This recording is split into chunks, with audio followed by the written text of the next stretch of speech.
Have you ever had a feeling that was so intense it felt less like, simple affection and more like a total takeover, Hmm. where just the thought of one person completely consumes your mind and your entire mood just swings wildly based only on their presence or, well, their That absence? feeling of emotional whiplash. Exactly. You're euphoric one minute and then completely paralyzed by doubt the next. Right. And that intense high alert state where connection feels like survival, Hmm.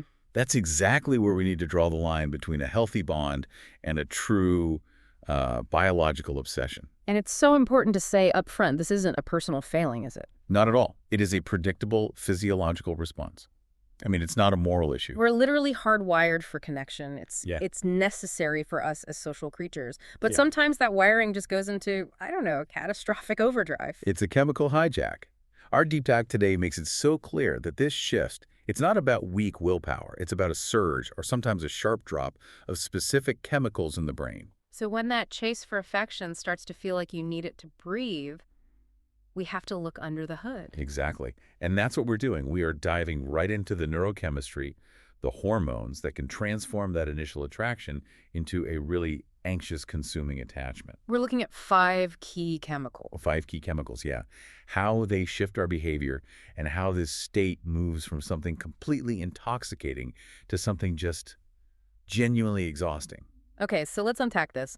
What is actually happening in your biology when love turns into a craving? I mean, which chemical is the primary architect of that initial electric feeling? We have to start with the addiction, and that is driven by dopamine. The pleasure chemical. Well, yes, but it's more than that. When we talk about that initial blast of euphoria, dopamine is activating what's called the mesolimbic pathway.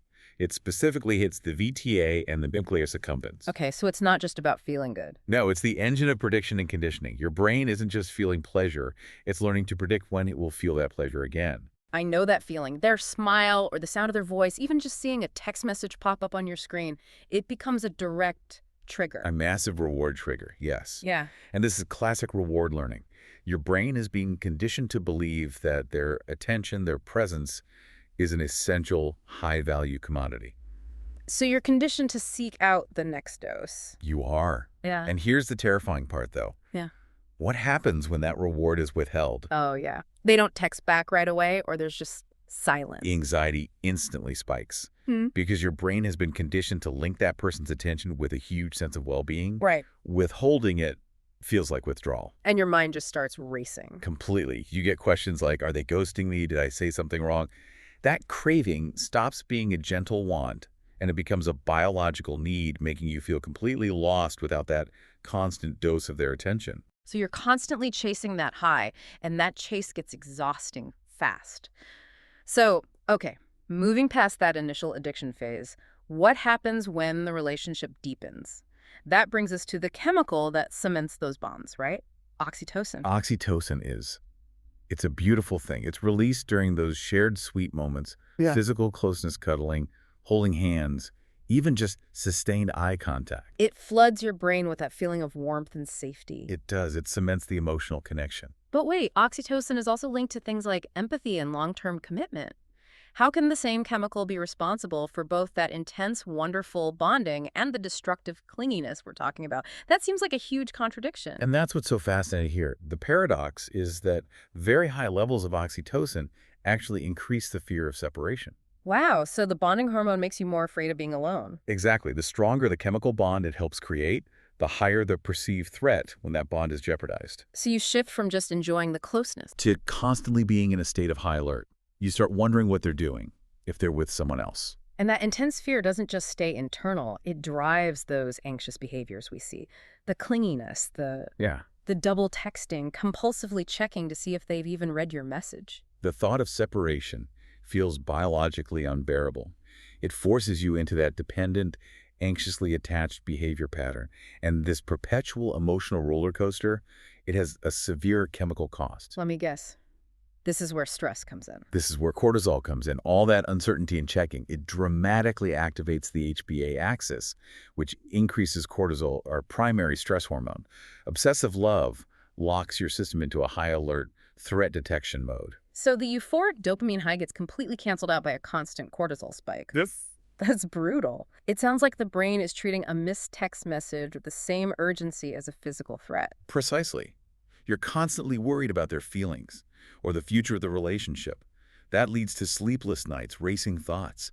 This chronic stress even shows up physically: tension, headaches, nausea. And that's the tragedy of it, isn't it? The stress, the cortisol, it completely drowns out the genuine love you felt in the first place. It overshadows everything. Okay, so let's bring in another chemical, one that's more associated with drive and energy. This one adds a competitive edge to the whole cocktail: testosterone. Right. Testosterone is linked to both sexual desire and a kind of protective aggression. High levels fuel intense attraction, intense passion. It creates this powerful, almost primal feeling of wanting to possess the object of your affection. And the research really links that passion to a competitor drive, which is where the possessiveness kicks in. That's right. Testosterone stirs up competitive feelings. It can shift the focus from mutual connection to control. It creates a biological imperative to grab all of their attention and aggressively keep others at bay. It's like you're trying to ring-fence the connection. And that's the origin of the green-eyed monster. The jealousy becomes so intense, the scenario is clear.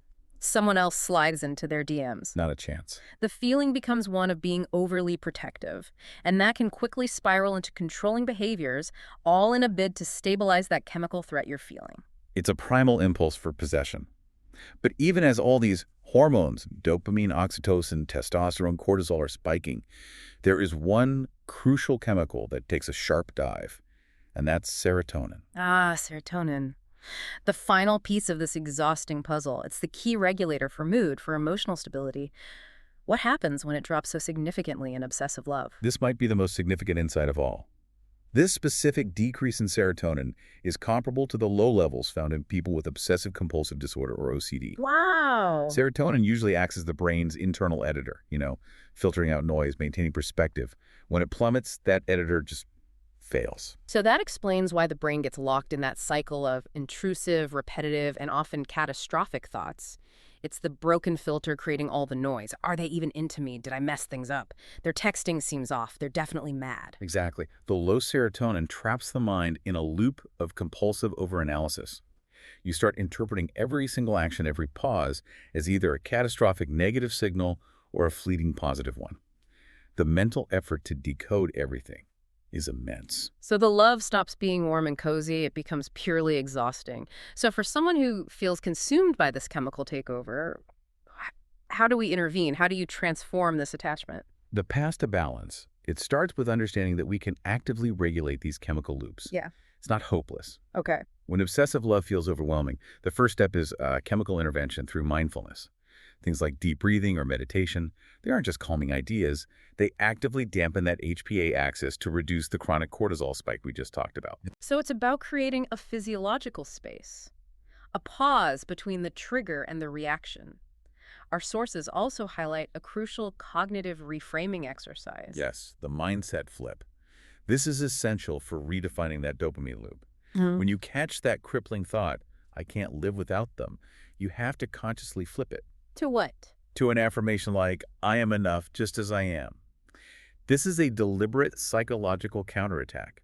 It's designed to shift the reward system toward internal validation, not external. And crucially, you need to starve the dependency by nurturing your independence.